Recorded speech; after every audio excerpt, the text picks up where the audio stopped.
tužilac najavio da ćete sljedeće godine doktorirati. Vi još niste doktorirali. Niste? No, that is a mistake. Ne, to je pogrešno. Osoba koja je dovršavala svoju doktorsku tezu bio je moj suautor Andrew Hersher. Taj vaš koautor se nije pojavio u sudnici kao ekspert, nego samo vi. I tužilac kad je najavio vaš doktorat u narednoj godini nije mislio na vaše koautore, je li tako? Znači, tužilac je tu pogrešio. Ne sjećam na taj način. Mislim da je tužitelj govorio upravo o gospodinu Hershovu, dakle mojem suautoru. A koja je tema vaše prijavljene doktorske disertacije?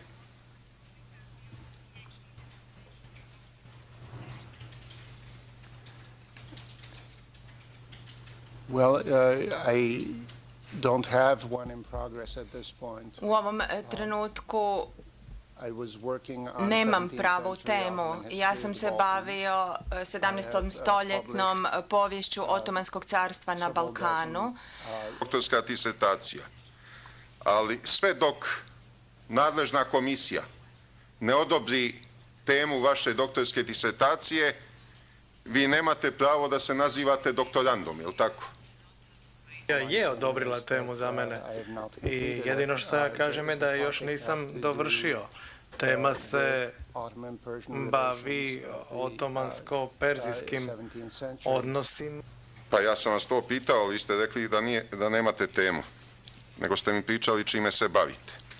Očigledno je iz oblasti istorije da ste se vi bavili pre svega političkom istorijom. To je tema vašeg diplomskog rada, magistarskog rada i prijavljene doktorske disertacije. Vi, dakle, niste stručno osposobljavani kroz univerzitetski sistem obrazovanja za ovu problematiku kojom se bavite ovdje kao ekspert optužbe. Je li tako? Vi nemate formalne kvalifikacije za to.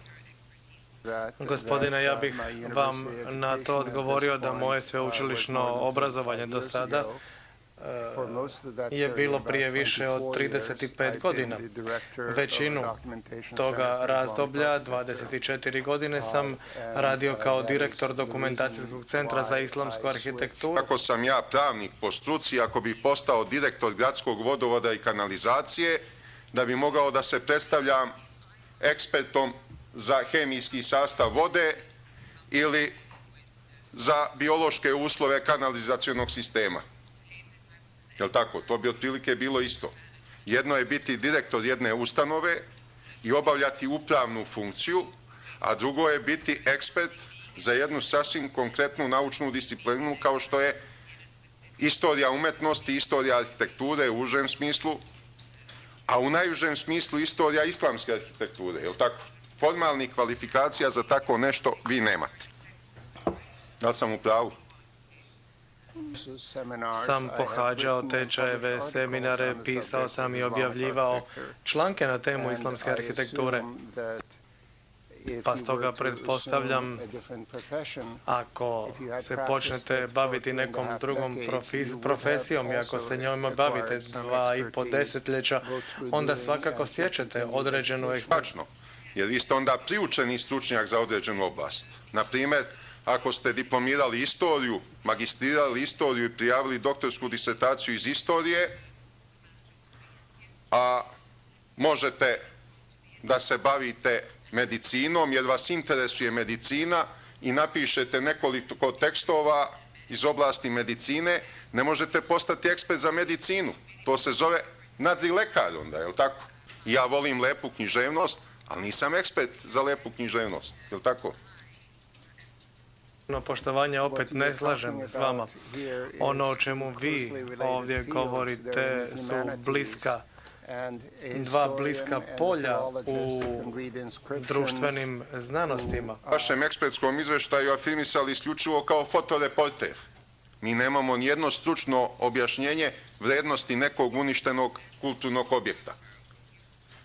Kom arhitektonskom stilu on pripada, šta karakteriše taj stil, ko su majstori, graditelji i tako dalje. Vi to nigde niste ovde naveli da mi prepoznamo u tome vašu stručnost. Vi ovde navodite vaše fotografije i vidimo da ste jedan osrednji fotograf koji krene naput pa zaboravi blic, pa ne može da snimi nešto u uslovima gde nema dovoljnog osvetljenja. I znate da slušate priče slučajnih prolaznika. Vi ste dakle ekspert za fotografiju osrednjeg nivoa i ekspert za slušanje priča slučajnih prolaznika, je li tako? Ja bih rekao, prvo, ako pogledate moj izvještaj, jedna od stvari... Valjda je za vas to bilo dovoljno interesantno kad čujete da tužilac najavio da ćete sljedeće godine doktorirati. Vi još niste doktorirali. Niste? No, that is a mistake. Ne, to je pogrešno. Osoba koja je dovršavala svoju doktorsku tezu bio je moj suautor, Andrew Hersher. Taj vaš koautor se nije pojavio u sudnici kao ekspert, nego samo vi. I tužilac kad je najavio vaš doktorat u narednoj godini nije mislio na vaše koautore, je li tako? Znači, tužilac je tu pogrešio. Ne sjećam na taj način. Mislim da je tužitelj govorio upravo o gospodinu Hershow, dakle mojem suautoru. Koja je tema vaše prijavljene doktorske disertacije?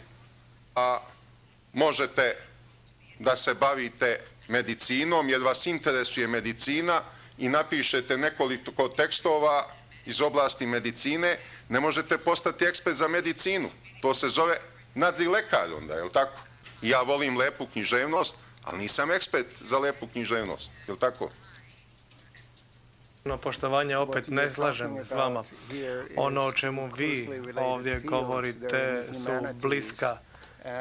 dva bliska polja u društvenim znanostima. U vašem ekspertskom izveštaju afirmisali isključivo kao fotoreporter. Mi nemamo nijedno stručno objašnjenje vrednosti nekog uništenog kulturnog objekta. Kom arhitektonskom stilu on pripada, šta karakteriše taj stil, ko su majstori, graditelji i tako dalje. Vi to nigde niste ovde naveli da mi prepoznamo u tome vašu stručnost. Vi ovde, je li tako, to bi otprilike bilo isto.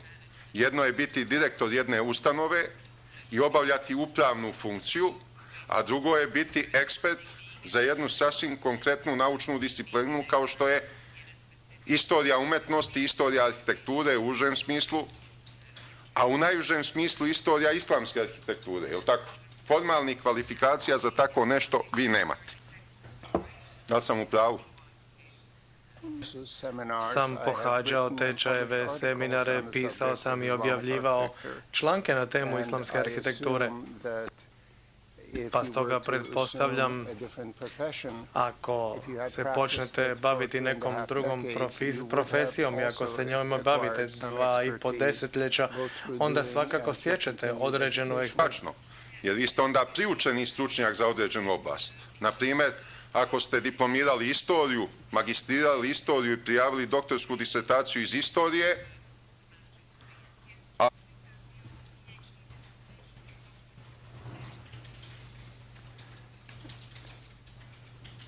Well, I don't have one in progress at this point. U ovom trenutku nemam pravu temu. Ja sam se bavio 17. stoljetnom poviješću Otomanskog carstva na Balkanu. Doktorska disertacija. Ali sve dok nadležna komisija ne odobri temu vaše doktorske disertacije, vi nemate pravo da se nazivate doktorandom, je li tako? Je odobrila temu za mene i jedino što ja kažem je da je još nisam dovršio.